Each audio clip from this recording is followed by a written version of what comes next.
ഹോസാന എന്ന വാക്കിൻ്റെ അർത്ഥം ഹോസിയാന, അത് ഞങ്ങളെ രക്ഷിക്കണമേ എന്നാണ് അർത്ഥം. ആമുഖത്തിൽ ഈരടി ഒന്ന് എല്ലാവരോടും ഏറ്റുപാടാൻ പറഞ്ഞത് ഹോസാന ഹോസാന, അത് ഏറ്റുപാടാൻ പറഞ്ഞത് അതിൻ്റെ അർത്ഥം ഞങ്ങളെ രക്ഷിക്കണമേ എന്നാണ്. നമ്മൾ ഈ തീർത്ഥാടന കേന്ദ്രത്തിൽ, നാട്ടിലെ നമ്മുടെ ഇടവക പള്ളിയൊക്കെ വിട്ട് നമ്മൾ ഈ തീർത്ഥാടന കേന്ദ്രത്തിൽ ഇന്ന് ഈ കർമ്മങ്ങളിൽ പങ്കുചേരാൻ ആഗ്രഹിക്കുന്നത് കുറച്ചുകൂടി ഒരു ഇരട്ടി അനുഗ്രഹം കിട്ടാൻ വേണ്ടി ആണ് എന്ന് ഞാൻ വിചാരിക്കാം.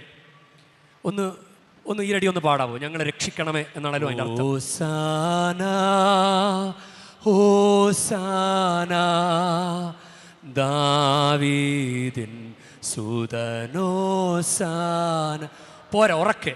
ഹോസാന ഹോസാന ദാവീദിൻ സുതനോസാ. രക്ഷിക്കപ്പെടണമെന്ന് ആഗ്രഹമുള്ള ചെറിയവരും വലിയവരും ചേർന്ന് ഹോസാന ഹോസാന ദാവീദിൻ സുതനോസാന.